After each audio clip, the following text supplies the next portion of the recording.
Hi guys, how are you? कैसे हैं आप? एक बार फिर से आपका स्वागत है आपके अपने यूट्यूब चैनल हक आपका।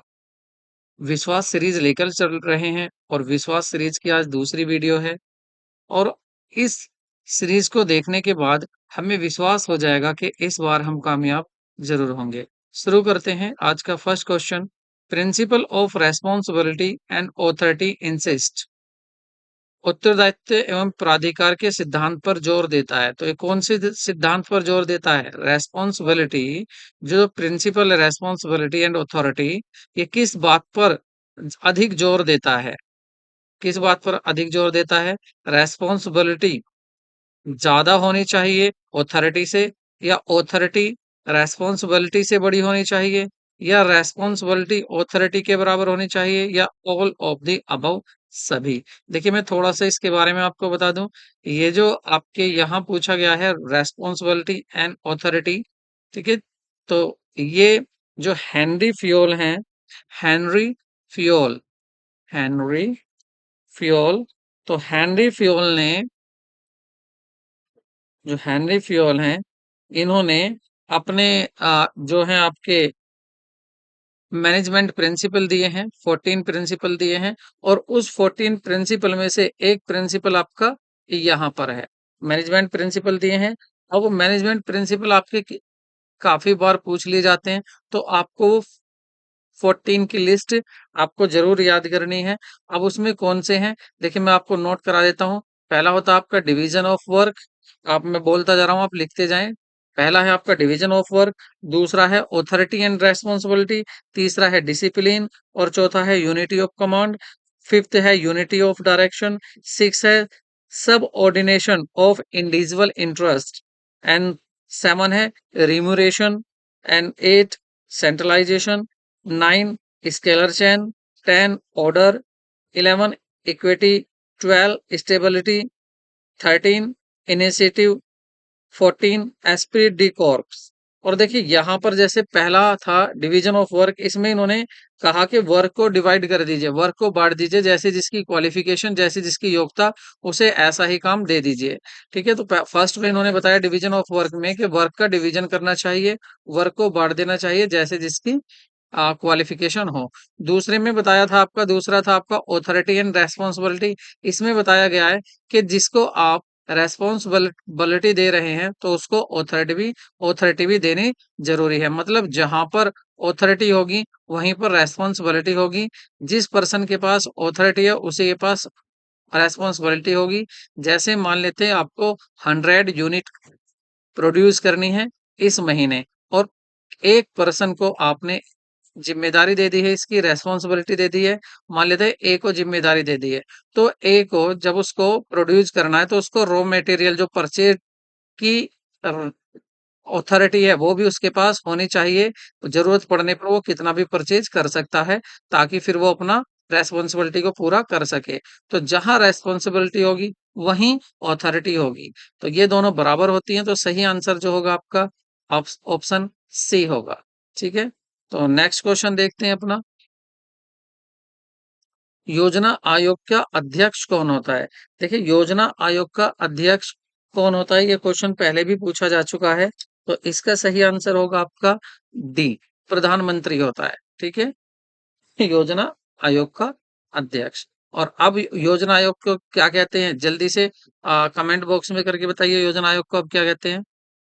नेक्स्ट क्वेश्चन है, लागत लागत लेखांकन है, तो लागत लेखांकन, कॉस्ट अकाउंटिंग क्या होता है? कह रहे हैं a part of management accounting, एक मैनेजमेंट अकाउंटिंग का ही पार्ट है, या पार्ट है फिनेंशियल अकाउंटिंग का, या पार्ट है रेस्पॉन्सिबिलिटी अकाउंटिंग का, उत्तरदायित्व लेखांकन का, या इनमें से कोई सा नहीं है। और ये क्वेश्चन आया हुआ है पीजीटी 2011 में भी आया हुआ क्वेश्चन है। तो सही आंसर क्या है इसका? सही आंसर है आपका B, part of financial accounting. ये फिनेंशियल अकाउंटिंग का ही पार्ट होता है, क्योंकि इसमें कॉस्ट को सर्टेन करने के लिए, कॉस्ट को डिटरमाइन करने के लिए, कॉस्ट को कंट्रोल करने के लिए अकाउंटिंग की जाती है।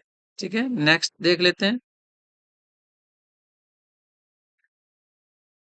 Density of population means number of persons पर। देखिए, डेंसिटी ऑफ, जनसंख्या घनत्व से क्या तात्पर्य है? वर्ग फुट, वर्ग मीटर, वर्ग इंच, मतलब स्क्वायर फुट। हाँ, ये स्क्वायर फुट या स्क्वायर मीटर या स्क्वायर इंच या स्क्वायर किलोमीटर। तो देखिए ये आपको बताना है डेंसिटी ऑफ पॉपुलेशन, जनसंख्या घनत्व किस तरह से देखा जाता है। तो जनसंख्या जो घनत्व देखा जाता है वो देखा जाता है आपका स्क्वायर किलोमीटर। मीन्स ये देखा जाता है कि एक स्क्वायर किलोमीटर पर, एक स्क्वायर किलोमीटर पर, और स्क्वायर किलोमीटर देखना है हमें। तो स्क्वायर किलोमीटर कैसा होगा, स्क्वायर बना लेते हैं। देखिए स्क्वायर किलोमीटर का मीन्स है कि आपका इधर भी जितना इधर है उतना ही इधर, इतना ही इधर, ये फोर साइड जो होंगी आपकी ये इक्वल होती हैं। ठीक है, स्क्वायर सही सही नहीं बन पाया लेकिन आपको सही बनाना। तो ये है 1 किलोमीटर। ठीक है, 1 किलोमीटर, ये भी 1 किलोमीटर है, सभी ये 1 1 किलोमीटर है। तो हम देखते हैं कि 1 किलोमीटर में यहाँ पर जो देखा जाता है, ये देखा जाता है 1 किलोमीटर में कितने लोग रहते हैं, 1 किलोमीटर में कितने लोग रहते हैं, उसको बोलते हैं डेंसिटी ऑफ पॉपुलेशन, जनसंख्या घनत्व। ठीक है, तो 1 स्क्वायर किलोमीटर में कितने पर्सन रहते हैं उसको बोलते हैं आपका जनसंख्या घनत्व। और ये यूपी टीजीटी 2016 में आया हुआ क्वेश्चन है। नेक्स्ट क्वेश्चन देखते हैं।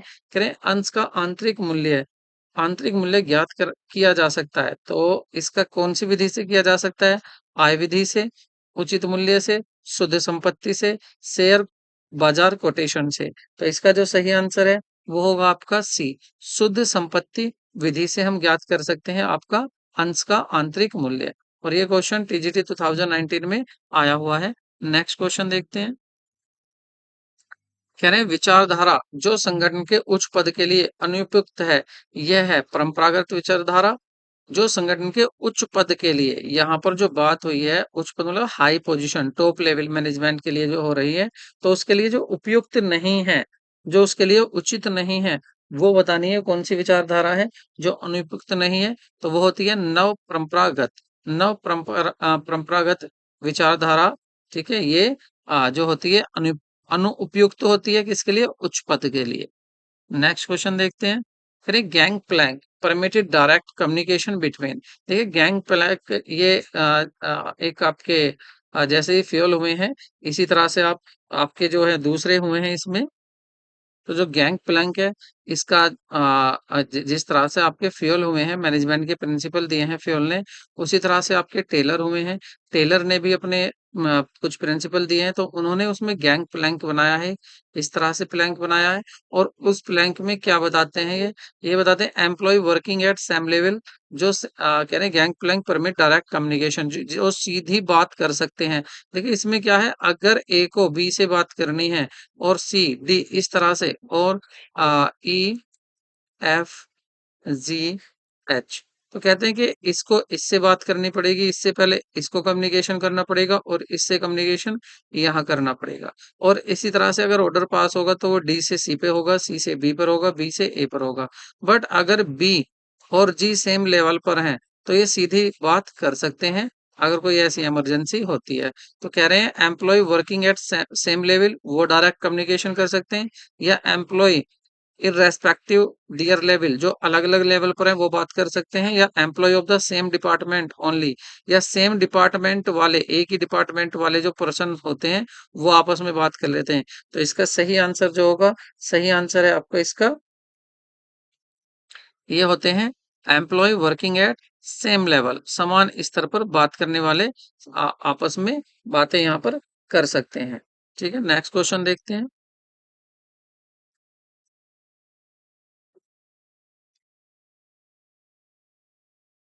विवेकीकरण से सम्मिलित है, विवेकीकरण में सम्मिलित है वैज्ञानिक प्रबंध, या केवल मुद्रा का विवेकपूर्ण उपयोग, या प्रयोजना प्रबंध, या उपरोक्त सभी। रैशनलाइजेशन इंक्लूड्स क्या क्या होता है, साइंटिफिक मैनेजमेंट आता है, ओनली जुडिशियल यूज मनी आता है, या प्रोजेक्ट मैनेजमेंट आता है। तो इसका सही आंसर जो होगा, सही आंसर होगा आपका इसका ए, वैज्ञानिक प्रबंध। ये केवल वैज्ञानिक प्रबंध में होता है, जीआईसी में भी आया हुआ है। तो विवेकीकरण में क्या शामिल किया जाता है, वैज्ञानिक प्रबंध को। नेक्स्ट देखते हैं। Grapevine is type of, grapevine ये कम्युनिकेशन का एक टाइप होता है। अब अंगूरी लता, ये क्वेश्चन बहुत बार, देखिए मैंने एक बार लिखा है, लेकिन ये काफी बार क्वेश्चन पूछा जा चुका है, आपको इसे अच्छे से लर्न करना है।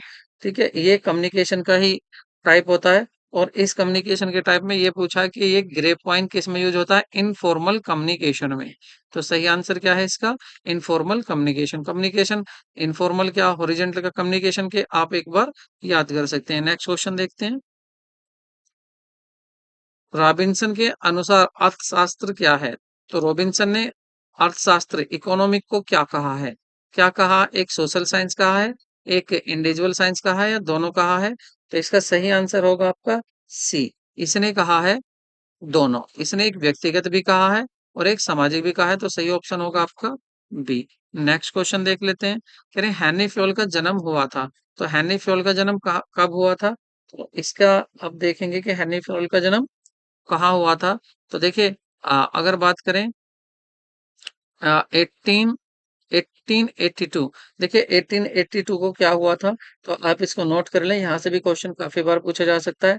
देखिए 1882 में द कॉन्ट्रैक्ट एक्ट पास हुआ था। क्या हुआ था? द कॉन्ट्रैक्ट एक्ट 1882 में ये पास हुआ था, इसको याद रखें आप। और 1912 में क्या हुआ था, इसको भी देखें आप। देखिए ये भी क्वेश्चन पूछा जाता है। तो ये जो था the cooperative cooperative society cooperative society act act 1912 में पास हुआ था। और 1848 में क्या हुआ था, यहाँ हेनरी फ्योल का जन्म हुआ था। तो हेनरी फ्योल का जन्म कब हुआ था? हेनरी फ्योल का जन्म हुआ था 1841 में। क्योंकि इससे बारे में काफी कुछ पूछे जाते हैं इसके क्वेश्चन, तो क्यों ना इसका थोड़ा सा आपको पता हो। लेकिन मैंने ये आपके लिए नोट्स तैयार किया है, आप इसको एक बार जरूर देखें। देखिए हेनरी फ्योल जो जन्म हुआ था उनका तुर्की में हुआ था, और 1841 में हुआ था। और उन्होंने जो माइनिंग इंजीनियर की डिग्री ली थी 1860 में। ठीक है, 1860 में कौन सी डिग्री ली थी उन्होंने? माइनिंग इंजीनियर की। और उन्होंने अपनी जो वर्किंग स्टार्ट किया था वो भी इंजीनियर की किया था। और कहाँ से किया था? कोयल माइनिंग कंपनी थी एक, उससे शुरू किया था अपना जो था वर्किंग। और 1888 में उनको प्रमोटेड कर दिया गया। उनका काम इतना अच्छा था कि उनको फिर मैनेजिंग डायरेक्टर बना दिया गया। ठीक है, और जिस टाइम उनको मैनेजिंग डायरेक्टिंग बनाया गया, कह रहे थे उस time company was in the situation of insolvency, company दिवालिया हो चुकी थी, दिवालिया होने की कगार पर थी। लेकिन उन्होंने ये चैलेंज स्वीकार किया, और अपनी जितनी भी उनकी मैनेजरियल टेक्निक थी, मैनेजमेंट से संबंधित जितनी भी उनकी टेक्निक थी, उन्होंने वो सारी टेक्निक अप्लाई की उस कंपनी पर, और उस कंपनी को उस सिचुएशन से बाहर निकाला और उस कंपनी को आगे चला दिया। ठीक है, तो कहते हैं कि जब वो रिटायर्ड हुए थे 30 ईयर बाद, जब वो रिटायर्ड हुए, तो कंपनी उस टाइम पर बहुत बढ़िया लीडिंग कर रही थी कोयल स्टील कंपनी को, बहुत। और स्ट्रॉन्ग फाइनेंशियल बैकग्राउंड, उसका जो फाइनेंशियल बैकग्राउंड था वो भी बहुत बहुत मजबूत हो गया था। जो उसकी वित्तीय पृष्ठभूमि थी वो भी कैसी हो चुकी थी, मजबूत हो गई थी। तो ये देखिए ये इंग्लिश में भी है और ये दोनों हिंदी में भी है। तो आप इसको दोनों लैंग्वेज में देख सकते हैं, जो भी आपको इसमें अच्छा लगे उस लैंग्वेज में आप देख सकते हैं। हमने दोनों लैंग्वेज में आपको दे दिया, ये नोट्स काफी इंपॉर्टेंट है। और आगे देखते हैं। कह रहे निम्नलिखित में से कौन सा से के बाजार नियम पर आधारित है? मतलब टू जो था, which of the following based on the market rule of two, two का। और टीजीटी 2010 में आया हुआ क्वेश्चन है। तो ये किससे संबंधित है, ये आपको बताना है। तो ये इसका सही ऑप्शन होगा सी, किन्स का अल्प रोजगार सिद्धांत। जो किन्स का अल्प रोजगार सिद्धांत होता है, उससे ये संबंधित है। नेक्स्ट क्वेश्चन देखते हैं। कह रहे हैं यदि प्रतिगमन गुणांक 8 है तथा 0.2 हो, तो यदि दो प्रतिगमन गुणांक 0.8 तथा -0.2 हो, तो सहसंबंध गुणांक आर का मान होगा। तो उसका मान क्या होगा? देखिए टीजीटी 2009 में भी ये क्वेश्चन आया हुआ है। तो यहाँ पर दिया हुआ है आपको दो प्रतिगमन गुणांक। तो ये जो कोफिशिएंट दिए हुए हैं दो, इनसे इसको कैसे कर सकते हैं? देखिए मैं बताता हूँ आपको। जो सहसंबंध गुणांक का फॉर्मूला होता है वो आपका होता है, इसको आप नोट कर लें। एक मिनट, थोड़ा टेढ़ा चल रहा है, मैं इसको सीधे सही से लिख देता हूँ। तो इस पेन से लेते हैं। तो देखिए हमें इसका निकालना है कोफिशिएंट, मतलब सॉरी, हमें जो फाइंड करना है सहसंबंध गुणांक फाइंड करना है आर। और आर का यहाँ पर जो सहसंबंध गुणांक का फॉर्मूला होता है वो इसमें लगा यूज होगा, वो होता है आपका B X Y into, into मतलब मल्टीप्लाई बी वाई एक्स। अब यहाँ पर बी एक्स वाई जो दिया हुआ है ये रहा आपका, तो इसको हम यहाँ लिख देंगे माइनस, डेसिमल जरूर लगाना है यहाँ, वरना ये पूरा ही गलत हो जाएगा। फिर डेसिमल के साथ करेंगे, लिखा हुआ है माइनस 80, इसको 80 भी कह सकते हैं, नो प्रॉब्लम। इनटू दूसरा दिया हुआ है आपको माइनस 0.2 या 20 इसको कह सकते हैं।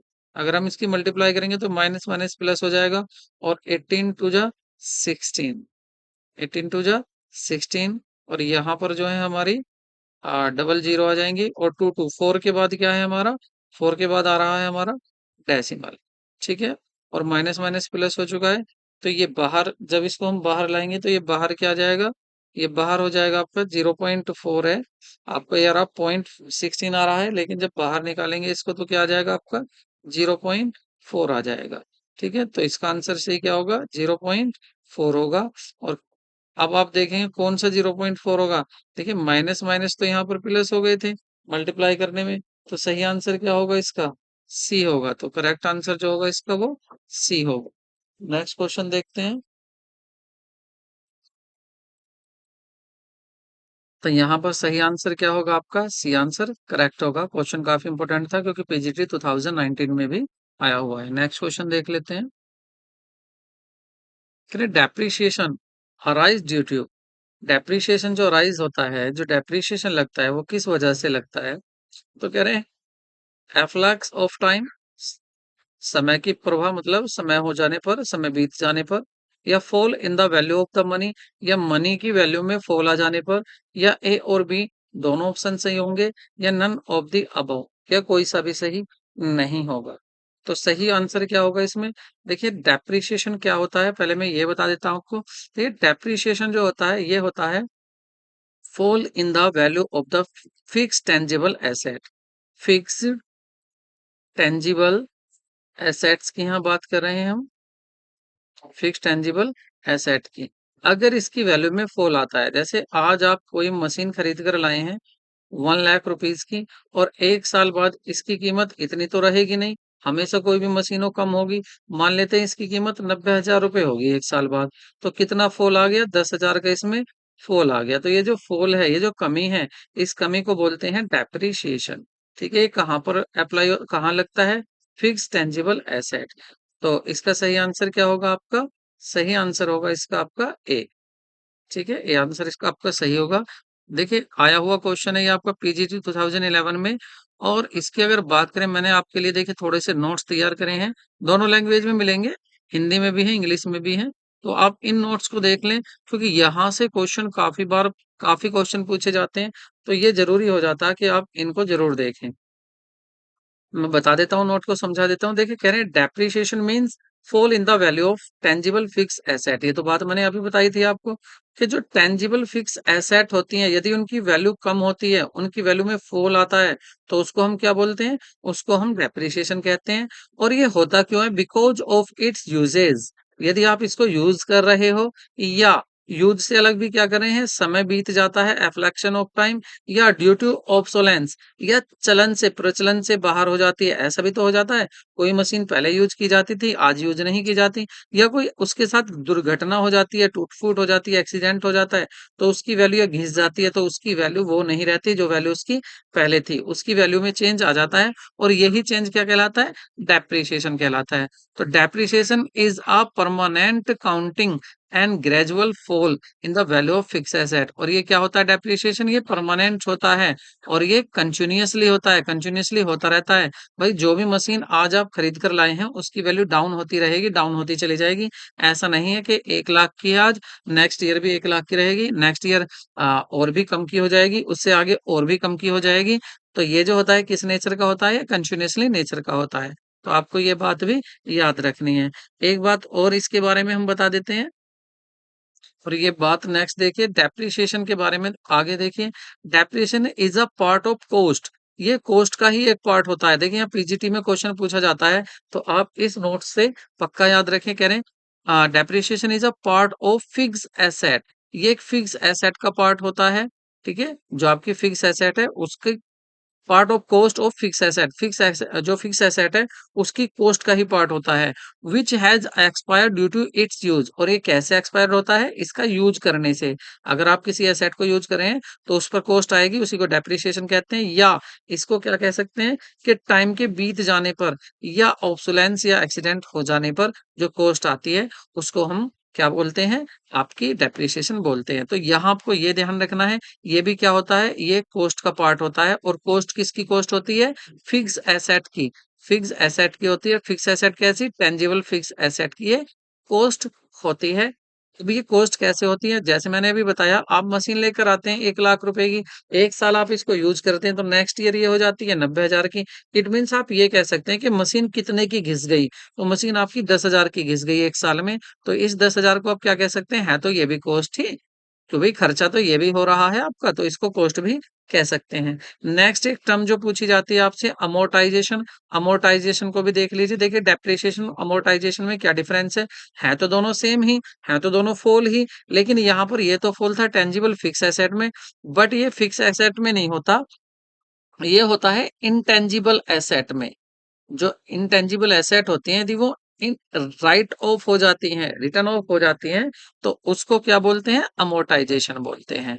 ठीक है, और जैसे एग्जांपल की बात करें, पेटेंट्स होता है, या परचेज गुडविल होती है, या कॉपीराइट्स होते हैं, ये अमोर्टाइज हो जाते हैं जैसे जैसे ये क्या हो जाते हैं, अमोर्टाइज हो जाते हैं, इनके भी क्या हो जाते हैं, रिटर्न ऑफ हो जाते हैं।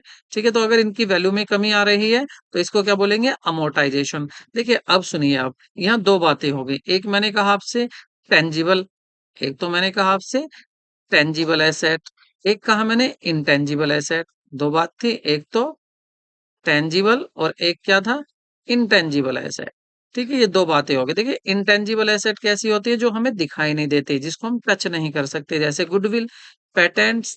ठीक है, कॉपीराइट, पेटेंट्स क्या होता है, आपने कोई फॉर्मूला बनाया, कोई मेडिसिन बनाई और आपने उस पर अपना अधिकार जमा लिया, आपने उसको रजिस्टर करा दिया कि मैंने ही बनाई है, इसको आप पेटेंट्स कहते हैं। तो ये हमारी एसेट होती है, लेकिन कौन सी होती है, इंटेंजिबल एसेट होती है। और अगर इसकी वैल्यू कम होती है, रिटर्न ऑफ होती है, तो इस पर अमोर्टाइजेशन लगता है। इसकी वैल्यू में जो कमी आती है उसको अमोर्टाइजेशन कहते हैं। लेकिन अगर आपकी मशीन कम होती है तो इसकी वैल्यू को, जो कमी आ रही है इसकी वैल्यू में, उसको बोलते हैं डेप्रिसिएशन। ठीक है, तो याद रखना अमोर्टाइजेशन, डेप्रिसिएशन। एक नई टर्म और आती है इसमें, एक आती है आपकी डेप्लेशन, कमी। ये डेप्लेशन क्या होता है, ये कहते हैं Depletion charge is the measure of exhaustion of wasting assets such as extraction of material from the quarry mine। यदि आप माइन से, अगर आप कोयले की खान से कोयला निकाल रहे हैं तो उसकी वैल्यू जो जितनी आपकी पहले था, भाई जितने कोयला पहले था, अब उसकी कोयले की मात्रा में कमी आ गई, क्वांटिटी में कमी आ गई, तो इसको बोलते हैं डेप्लेशन। और यहां से क्वेश्चन काफी बार पूछा जा चुका है, आपको याद रखना है। और क्वेश्चन क्या पूछा गया था वो मैं आपको बता रहा हूँ। पूछ रहे थे fall in the value of natural resources. क्या क्वेश्चन पूछा गया था, नेचुरल रिसोर्सेज की कॉस्ट में जो फॉल आता है उसको क्या बोलते हैं, अमोर्टाइजेशन या डेप्रिसिएशन, डेप्लेशन, या नन ऑफ द अबव। तो क्या आंसर था उसका, डेप्लेशन उसका आंसर था। तो आपको याद रखना है, जैसे कि आप यहाँ दिया हुआ है, extraction of coal from coal mine is depletion of the coal stock. जो भी कोयल स्टॉक है, जितना भी कोयल आपके पास स्टॉक है कोयला, उसकी मात्रा में कमी आ रही है तो इसको बोलते हैं डेप्रेशन। ठीक है, तो आपको ये याद रखना है। डेप्रिसिएशन क्या होता है, दूसरा एक बात इसके बारे में बहुत महत्वपूर्ण है जो आपको याद रखनी है। देखिए इसको देखिए, depreciation is not charged on land because it is infinitive economic life. देखिए लैंड की कोई लाइफ नहीं होती है, इनफाइनेटिव लाइफ होती है, इसलिए इस पर डेप्रिसिएशन नहीं चार्ज होता है, डेप्रिसिएशन नहीं लगता है। तो आपको ये लैंड के बारे में याद रखना है। आपसे क्वेश्चन पूछा जाता है कि निम्न में से कौन सी ऐसी एसेट है जिस पर डेप्रिसिएशन नहीं लगता है, तो आपको बताना है लैंड है। तो ये फिक्स एसेट ही, लेकिन इसकी वैल्यू क्या है, इनफाइनेटिव इकोनॉमिक लाइफ है, पता नहीं कितने साल तक चलेगी है, तो इसलिए इस पर डेप्रिसिएशन नहीं लगता है। तो याद रखना, हमने यहाँ पर जिक्र किया डेप्रिसिएशन क्या है, फिक्स टेंजिबल एसेट पर की वैल्यू में कमी आती है उसको डेप्रिसिएशन कहते हैं। अमोर्टाइजेशन क्या है, अगर इंटेंजिबल जो हमारी एसेट है उसकी वैल्यू में कमी आती है, अमोर्टाइजेशन होता है। और जितने नेचुरल रिसोर्सेज होते हैं उनकी वैल्यू में कमी आती है तो हमारा डेप्लेशन होता है। और लैंड पर कभी डेप्रिसिएशन नहीं लगाया जाता है। आई होप आपको ये वीडियो पसंद तो आ रही होगी, तो लाइक तो बनता है, लाइक कीजिए और दोस्तों को शेयर कीजिए। नेक्स्ट क्वेश्चन देखते हैं अपना। और देखिए मैंने हिंदी में भी लिखा हुआ है, आप इसको पोज करके यहाँ हिंदी में भी नोट कर सकते हैं कि डेप्रिसिएशन को क्या बोलते हैं। डेप्रिसिएशन को बोलते हैं मूल्यह्रास, और परिशोधन को क्या बोलते हैं, ये आपका अमोर्टाइजेशन होता है, और कमी डेप्लेशन होती है। और ये मैंने बता ही दिया था, भूमि मतलब लैंड पर मूल्यह्रास नहीं लगाया जाता है क्योंकि इसका आर्थिक जीवन अनंत है होता है। ठीक है, तो हिंदी में भी आप नोट कर सकते हैं। नेक्स्ट क्वेश्चन और आपका 15 क्वेश्चन कह रहा एक्स वाई, कहता है एक्स और वाई के बीच सह संबंध गुणांक प्रत्यक्ष समानुपाती होता है। एक्स का प्रमाप विचलन, वाई का प्रमाप विचलन, या एक्स वाई सह प्रवर्तित होते हैं। तो सही आंसर क्या होगा इसका, आपका सही आंसर होगा आपका, तो इसका सही ऑप्शन होगा आपका बी। ऑप्शन डी इसका सही आंसर है। ठीक है, क्या पूछा था, एक्स तथा वाई के बीच सहसंबंध गुणांक का प्रत्यक्ष समान अनुपाती होता है, तो क्या होता है, दोनों होते हैं, एक्स का प्रमाप विचलन भी होता है और वाई का प्रमाप विचलन भी होता है। तो ए और बी दोनों आते हैं इसमें। ठीक है, दोनों का ही जो प्रमाप विचलन है वो समानुपाती होता है, किसके, एक्स और वाई के सहसंबंध गुणांक के। पीजीटी 2010 में आया हुआ क्वेश्चन है। नेक्स्ट क्वेश्चन की तरफ चलते हैं। करें, in marine insurance existence of insurable interest is necessary. तो कह रहे हैं जो समुद्री बीमा होता है उसमें योग्य हित विद्यमान आवश्यक है। जब बीमा लिया जा रहा है तब तब आपका हित होना चाहिए, या जब अनुबंध हो जाता तब आपका हित होना चाहिए। बीमा कराने और हानि होने दोनों समय पर जो है आपका हित होना चाहिए, मतलब आपका इंटरेस्ट होना चाहिए। तो सही आंसर इसका क्या होगा, सही आंसर होगा इसका बी। बी आंसर इसका सही होगा कि जब हानि हुई है तब भी आपका इंटरेस्ट होना चाहिए, आपका हित होना चाहिए। और ये यूपी पीसीएस प्रीत 1997 में क्वेश्चन आया हुआ है। नेक्स्ट क्वेश्चन देखते हैं।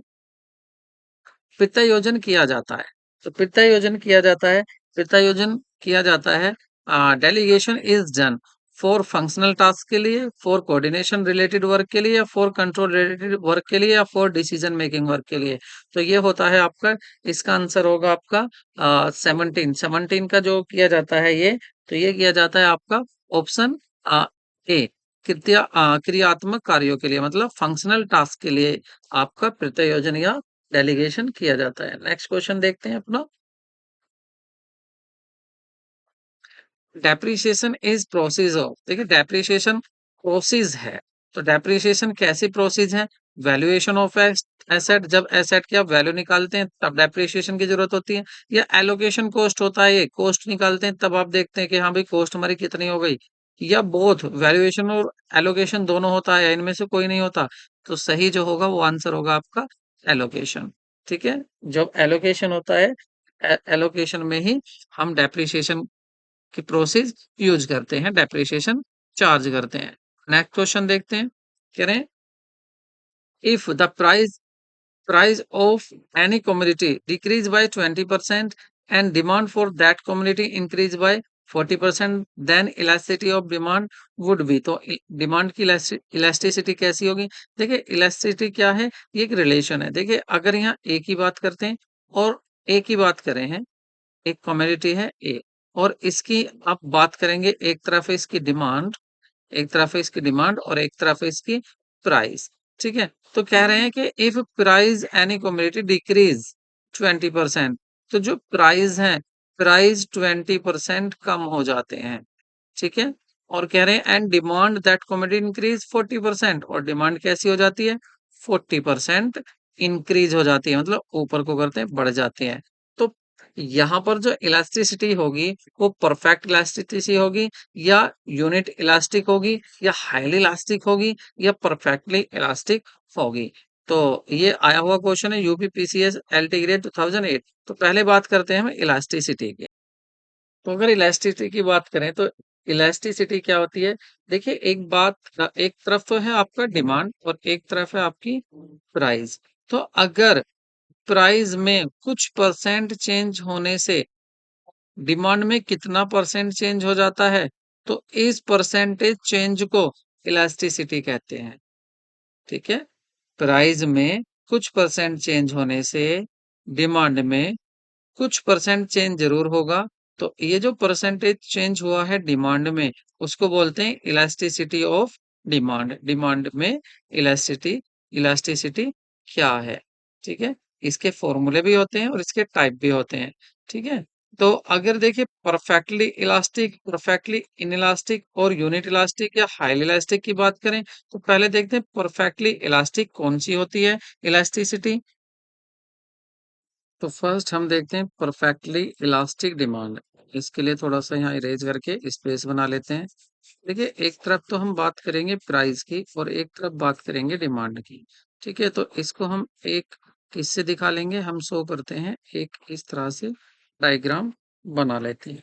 देखिए मान लेते हैं प्राइस यहाँ पर है, किसी भी वस्तु के प्राइस कहाँ है, यहाँ पर। तो प्राइस तो यही है, ना ही नीचे हुए ना ही ऊपर हुए।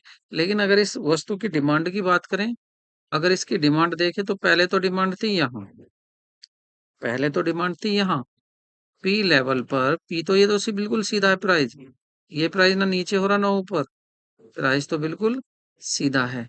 लेकिन ये जो डिमांड थी यहाँ पर डी फोर डिमांड थी, कभी ये कम हो जाती है डी वन हो जाती है, कभी ये ज्यादा हो जाती है डी टू हो जाती है। तो आप देख रहे हैं कि यहाँ पर इसकी डिमांड थी तो कभी डिमांड कहाँ पहुंच जाती है, यहाँ पहुंच जाती है, कभी डिमांड यहाँ पर पहुंच जाती है। तो देखिए प्राइस में कोई परिवर्तन नहीं हो रहा लेकिन डिमांड में चेंज होता है। तो इसको बोलते हैं आपकी परफेक्टली इलास्टिक डिमांड, और इसको एक साइन से भी रिप्रेजेंट कर देते हैं। इसको बोल देते हैं elasticity of demand is equal to infinitive. तो इनफाइनेटिव साइन बना देते हैं यहाँ, इसको बोलते हैं आपकी परफेक्टली इनइलास्टिक डिमांड। दूसरी देखें परफेक्टली इनइलास्टिक डिमांड, दूसरी क्या होती है परफेक्टली इनइलास्टिक डिमांड। तो परफेक्टली इनइलास्टिक डिमांड में क्या होगा, देखिए इसमें जस्ट अपोजिट होगा। अपोजिट कैसे होगा, देखिए इस इसका भी एक डायग्राम इस तरह से बनाते हैं हम। देखिए इधर तो बात करेंगे प्राइस की और इधर करेंगे डिमांड की। देखिए ये तो है आपकी डिमांड, ठीक है। अब वस्तु के क्या होते हैं, प्राइस पहले थे, प्राइस पहले क्या थे यहाँ पर पी फोर प्राइस था, प्राइस यहाँ पर था किसी वस्तु का। अब प्राइस क्या होता है, प्राइस हो जाता, और डिमांड कहाँ थी, डिमांड थी यहाँ। ठीक है, ये थी इसकी डिमांड। तो ये जो फिगर बन रहा था वो बन रहा था कुछ इस तरह से। ठीक है, डिमांड यहाँ थी इसकी। अब क्या हुआ, ये प्राइस कम हो गया, प्राइस क्या हुआ कम हो गया। तो डिमांड पर कोई फर्क नहीं पड़ा, ना डिमांड इधर कम हुई ना डिमांड इधर ज्यादा हुई, डिमांड अब भी पी पर ही है, यहीं पर ही डिमांड है। प्राइस कम भी हो गया, ये हो गया प्राइस कम, लेकिन डिमांड ना इधर शिफ्ट हो रही ना इधर। इसी तरह से आप देखेंगे प्राइस अगर बढ़ भी गया तो डिमांड ना इधर शिफ्ट होगी कम होगी ना इधर शिफ्ट होगी, डिमांड तो अपनी जगह ही रहती है। तो इसको बोलते हैं परफेक्टली इनइलास्टिक डिमांड, पूर्णतया बेलोजदार डिमांड। और इकाई लोजदार क्या होती है, अगर यूनिटरी डिमांड की बात करें, ठीक है यूनिटरी, तो यूनिटरी में होता क्या है कि जितना चेंज, इसका भी फिगर बना देते हैं, यहाँ पर फिगर बना देते हैं कि ये तो है आपका प्राइस, मान लेते हैं प्राइस इस पॉइंट पर है और आपकी डिमांड थी इस पॉइंट पर।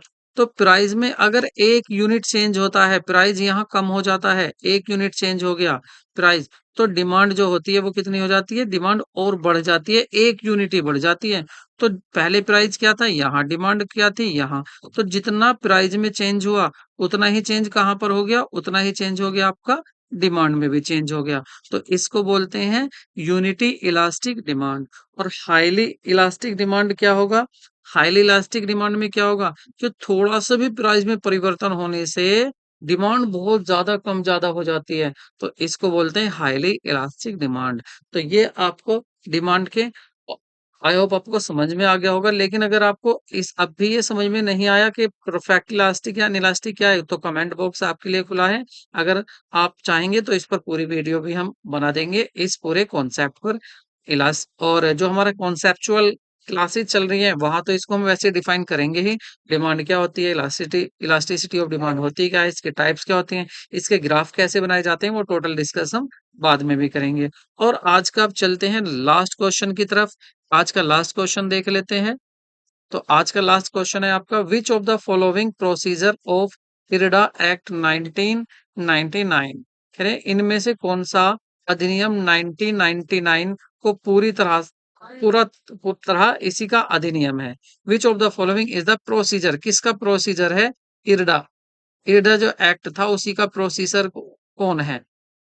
प्रीडिसर, प्रीडिसर क्या होता आगे वाला, मतलब इरडा के बाद क्या आया, इरडा के बाद ये है ये है ये है ये है, या मतलब first option the insurance act 1938 है, या दूसरा ऑप्शन है आपका 1956। अब आप देखेंगे, देखो ऑप्शन कितने सिंपल है। देखिए ये है आगे वाला बात हुआ है, तो क्या 1956 होगा, ये तो पीछे वाला हो गया। क्या 1963 होगा, ये भी पीछे वाला होगा। तो दो, हाँ, और ये देखिए 1919, ये भी पीछे वाला होगा। तो सिंपल है आपका क्या है यहाँ, इंश्योरेंस एक्ट 1938। तो देखिए, खैर आगे पीछे वाला आप छोड़िए, आप ये देखिए इस तरह से नहीं होगा ये कि द इंश्योरेंस एक्ट 1938, ये क्या है, प्रीडिसर है। किसका प्रीडिसर है ये, आपका इरडा एक्ट 1993 का। तो आई होप आपको वीडियो पसंद आई होगी। अगर वीडियो पसंद आई हो तो वीडियो को लाइक करें, दोस्तों को शेयर करें। मिलते हैं नए वीडियो में, तब तक के लिए टेक केयर, बाय।